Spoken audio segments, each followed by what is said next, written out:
Alright, so a quick review of the reactions that we need to know out of Chapter 4. First one is a precipitate reaction. So reactions that form precipitates. That's the first thing. So remember, the thing that you have to first do is apply solubility rules. So remember, the cations are going to switch. First thing you do is apply solubility rules to figure out which ions remain soluble, or spectator ions. Sodium acetate, if you apply solubility rules, sodium acetate is always soluble. Therefore, the reaction that you'd write out involves lead 2 plus iodide, which can be I minus from your periodic table. You crisscross them and you form PB. You form PB.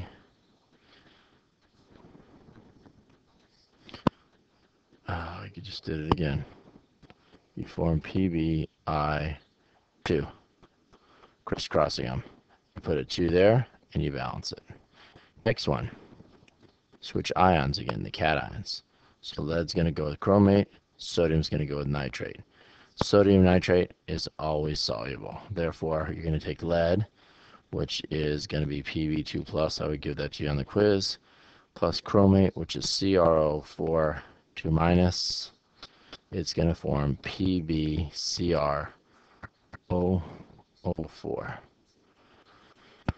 Last one, strontium nitrate and sodium sulfate.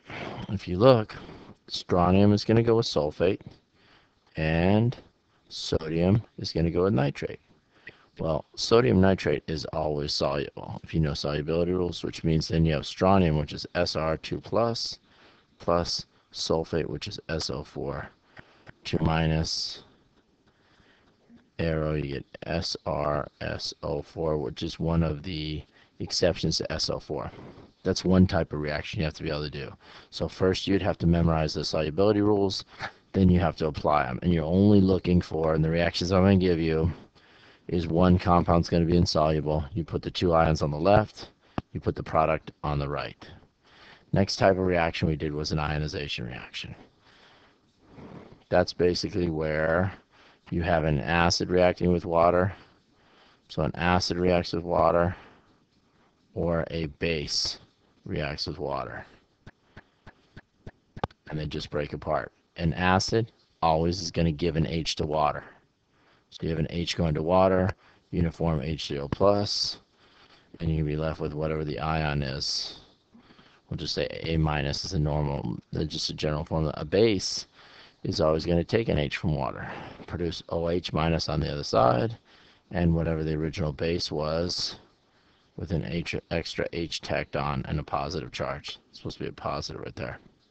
So for example, if I wanted to do nitric acid, I go HNO3, ionizes with water. I'm going to take an H from here, move it over there, I get H3O plus. When I remove the H from this, the only thing left is going to be NO3, and taking an H off there is going to give it a negative charge, NO3 minus. There you go. Same thing with a base. Remember, if it's a strong base, like for example KOH, you don't show the water, you just go K plus OH minus. It just breaks up into 2 ions. If it's a weak base, for example NH3, you show the water, and it's going to take the H from water. It's going to produce NH4 plus OH minus. The last set of reactions we deal with are acid-base reactions, and in your notes I had sent you the 3 basic types of acid-base reactions. You have to be able to write them out. Nitrous acid is HNO2. It is a weak acid, therefore you show it enchilada style, the whole thing. The whole enchilada, plus sodium hydroxide, which is a strong base, is shown as OH minus as a reactant. Then what happens? An H is transferred. The H is going to go from here to here, thereby producing water. Pretty much every acid-base reaction does that. And when you take an H off there, you're going to be left with NO2 minus. So there you have a weak acid, strong base reaction. The next one, cesium hydroxide, sulfuric acid. It's a strong base and a strong acid. H plus is the strong acid. We show a strong base is OH minus, arrow, water. For every strong acid-base reaction, that's going to be your net ionic. Next one, C. Aniline, which is C6H5NH2, is a weak base. Therefore, you show the whole thing together, plus nitric acid is a strong acid, H plus, arrow, you're going to move an H over, you're going to get C6H5NH3 plus. And that's basically the three types of reactions you can have. Weak acid, weak base.